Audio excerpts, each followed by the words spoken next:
Hey guys, Buzzin here, and welcome back to another video. So in this one, I just wanted to go over a couple of things that happened over the last few days pertaining mainly to the Leafs. A lot of them aren't really things that you would make into one separate video, so I just compiled them here into one video right at the end of the week, and we'll start our weekend off fresh. Also, I've had a couple of questions about this on my Instagram, my intentions with this channel.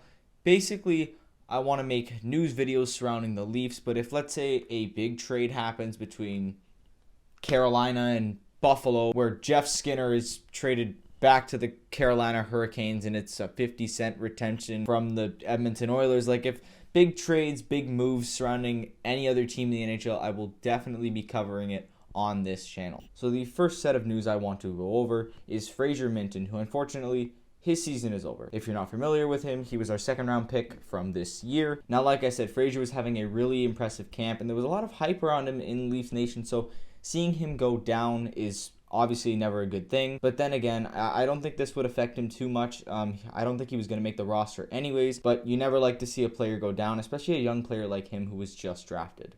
More on the injury side of things, versus the Montreal Canadiens, two Leaf defenders actually went down. Jordy Ben and Carl Dahlstrom both got injured. The injury reports actually came out today at the time that I'm recording this. Dahlstrom is going to be out for a minimum of 6 months.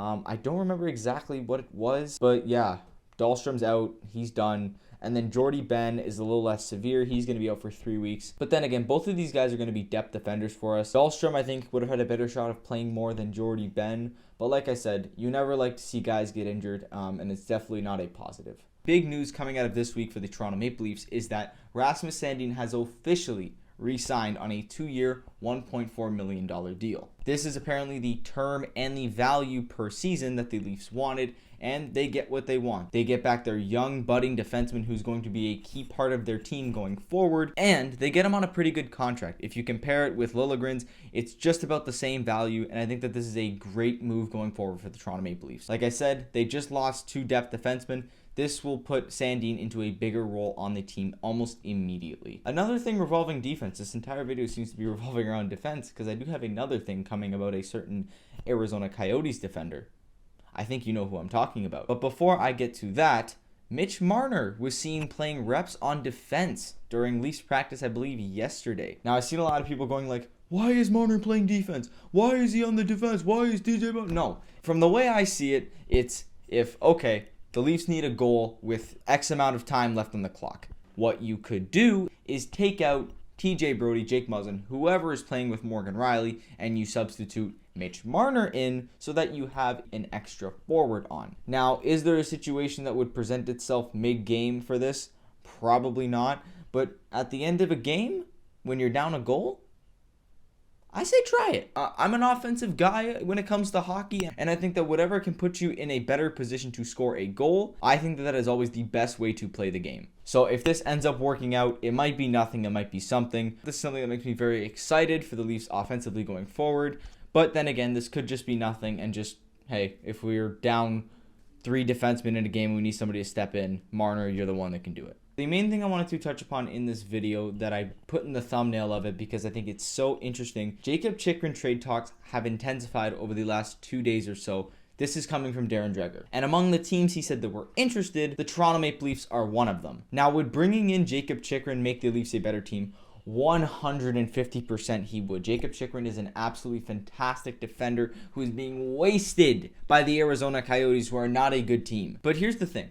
If you look at the Maple Leafs and Jakob Chychrun as a fit, to me, the fit isn't really there unless the Leafs are shipping out a guy like Jake Muzzin. Because if you go and look at their left side, Morgan Rielly is the de facto number 1, and then behind him would be Jake Muzzin. Now, I know Muzzin can play the right side, but I know he greatly prefers that left side. And then on top of that, there's Mark Giordano as well, and Rasmus Sandin, who can play the left. So already, the fit is a little bit weird if the Leafs are bringing him in, but one of the things I did see was that the Coyotes are willing to take on bad contracts. You know, as a rebuilding team, it makes sense. You can take on a contract that lasts however much longer, and then get maybe a 2nd or a 3rd round pick for it. That's what the Coyotes' game plan is right now, just to stock up on draft picks, prepare for the future, focus on the young guys. And Jakob Chychrun is still a young defender, but his value is incredibly high.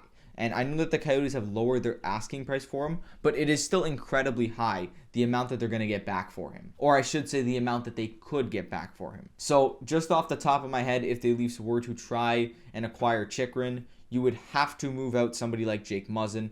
At that point, it's not worth having that contract anymore, and the defense is just too crowded at that point. I also wouldn't be surprised if Nick Robertson was thrown into the deal. See, the tricky thing with Robertson is the Leafs have the talent up front where Robertson doesn't really need to come in right now. We can afford to move on from Robertson because we do have other pieces in our system that can make up for that. Nick Robertson doesn't have to be on the roster for the Leafs to be good. So if I was the Arizona Coyotes and I was looking at some of the prospects that the Leafs have in their system, I would be asking for Nick Robertson. And then on top of that, I wouldn't be surprised if the Leafs threw in a couple of picks as well. I think that the prime thing for the Coyotes would be trying to get a first or at the very least 2 second-round picks for him. Even with all that, though, just take it with a grain of salt. I'm just a 17-year-old on the internet. I'm just expressing my opinions here. I wouldn't even say that the Leafs are a favorite to get him just because of all the things I outlined with them being very crowded on the left side and just I don't know if it would fit. But hey,